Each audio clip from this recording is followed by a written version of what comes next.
Hello बच्चों, कल हम लोगों ने कोणों का मापन पढ़ा था, जिसमें दो पद्धतियों में हम कोणों को माप कर सकते हैं।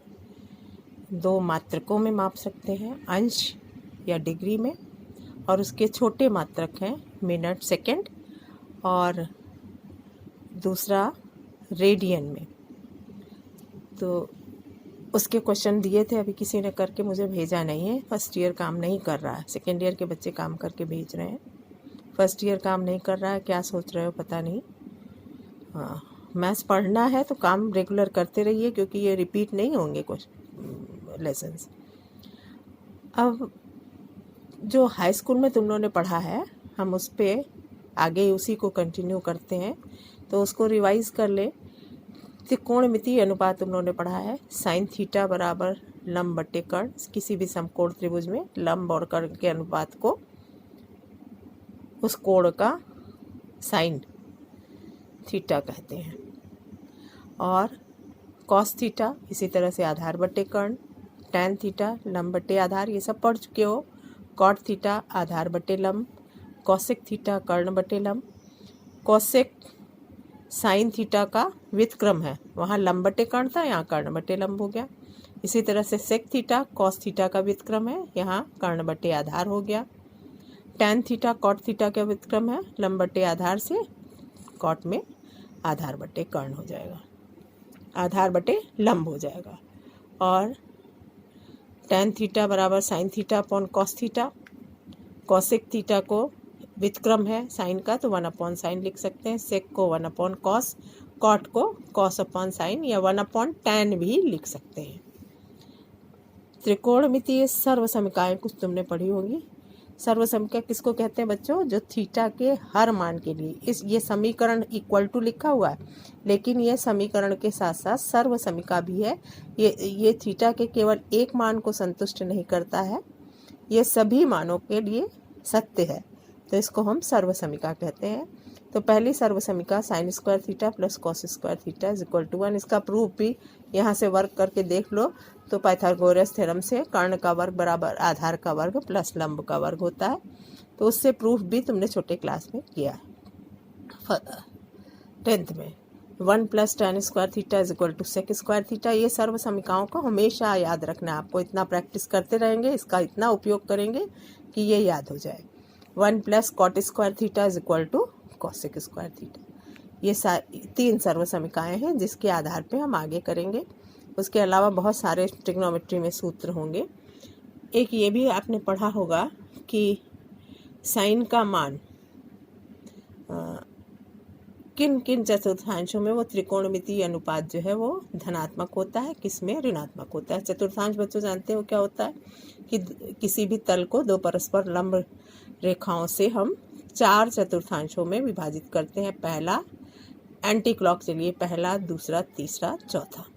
पहले चतुर्थांश में सारे त्रिकोणमितीय अनुपात धनात्मक होते हैं, क्योंकि परिक्रामी रेखा जब यहाँ कोई भी कोण बनाती है घूम करके, तो आधार भी धनात्मक और कर्ण भी धनात्मक, आधार भी धनात्मक, लंब भी धनात्मक, इसलिए कर्ण भी धनात्मक होगा।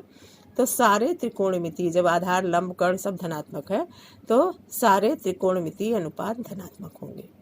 यहाँ दूसरे चतुर्थांश में ये आधार जो है वो ऋणात्मक है और लंब धनात्मक है, तो लंब का त्रिकोणमितीय अनुपात साइन धनात्मक, आधार ऋणात्मक है इसलिए कॉस ऋणात्मक, और साइन और कॉस में से कोई भी एक ऋणात्मक होगा तो टैन अपने आप ऋणात्मक हो जाएगा।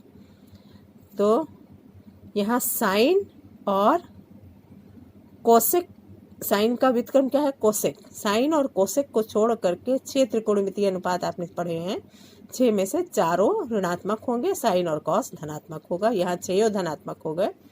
यहाँ चूंकि ये ऋणात्मक है आधार, ये लंब भी ऋणात्मक है, तो साइन ऋणात्मक हुआ, कॉस ऋणात्मक हुआ, आधार और लंब दोनों ऋणात्मक होने पर। टैन धनात्मक हो गया, टैन धनात्मक होगा तो कॉट भी धनात्मक होगा, साइन ऋणात्मक होगा तो उसका व्युत्क्रम कोसेक भी ऋणात्मक होगा, कॉस ऋणात्मक है तो सेक भी ऋणात्मक। तो इसमें टैन और कॉट 2 धनात्मक हैं बाकी सारे ऋणात्मक है। सेकंड वाले में क्या था, साइन और कोसेक धनात्मक था। तो ये सब आप पढ़ चुके हैं, दोबारा हम रिवाइज कर रहे हैं। फोर्थ क्वाड्रेंट में आ जाएं, चौथे चतुर्थांश में, तो इसमें साइन ऋणात्मक होगा क्योंकि ये लंब ऋणात्मक है, आधार धनात्मक है। साइन ऋणात्मक, कॉस धनात्मक, टैन ऋणात्मक। तो कॉस धनात्मक है तो सेक, तो कॉस और सेक को छोड़ करके बाकी चारों त्रिकोणमितीय अनुपात ऋणात्मक होंगे। अब इसके कुछ क्वेश्चन हम त्रिकोणमितीय अनुपात दिया होगा तो उससे हम कोण निकाल सकते हैं, या एक त्रिकोणमितीय अनुपात दिया हो तो हम सारे त्रिकोणमितीय अनुपात निकाल सकते हैं। एक एग्जाम्पल ले रहे हैं, इसमें cos x is equal to -1/2 ये दिया है, कॉस त्रिकोणमितीय अनुपात दिया है। हमें बाकी सारे त्रिकोणमितीय अनुपात साइन कॉट सब निकालते हैं। तो अगर कॉस दिया हो तो हम सर्वसमीका से sine square theta equal to cos square, sine square plus cos square is equal to 1 से sine x is equal to √1 minus cos square x से साइन का मान निकालते हैं। तो ये दो मान आते हैं, यहाँ पे हमने 1/2 रख दिया तो 1 - 1/4 3/4 हुआ। 3/4 का वर्गमूल कितना हो जाएगा, √3/2। ये धन ऋण दोनों हो सकता है, लेकिन यहाँ ऊपर क्वेश्चन में एक कंडीशन दी गई कि x तीसरे चतुर्थांश में स्थित है। तो x तीसरे चतुर्थांश में हम आते हैं, देखो यहाँ साइन क्या है, ऋणात्मक है, साइन ऋणात्मक है, कॉस ऋणात्मक है दोनों। तो साइन का मान जो हम 2 बता रहे हैं +√3/2 -√3/2, उसमें से कौन सा मान लेंगे, चूंकि x तीसरे चतुर्थांश में है इसलिए हम -√3/2 लेंगे। अब tan का मान साइन अपॉन कॉस कर ले तो ये हो जाएगा +√3। फिर कॉस के बाद कॉसेक, साइन मालूम है तो उसका व्युत्क्रम हो गया, कॉट, सारे त्रिकोणमितीय अनुपात आ गए। इसी तरह से कुछ क्वेश्चन हम दे रहे हैं, उसमें त्रिकोणमितीय अनुपात 1 दिया गया है और किस चतुर्थांश में परिक्रामी रेखा स्थित है, कोण किस चतुर्थांश में बन रहा है ये दिया गया है। उसके बाकी सारे त्रिकोणमितीय अनुपात आपको निकालने हैं। थैंक यू बच्चों। फोटो हम क्वेश्चंस की भेज रहे हैं, आप लगाइए और कर करके मुझे बताइए।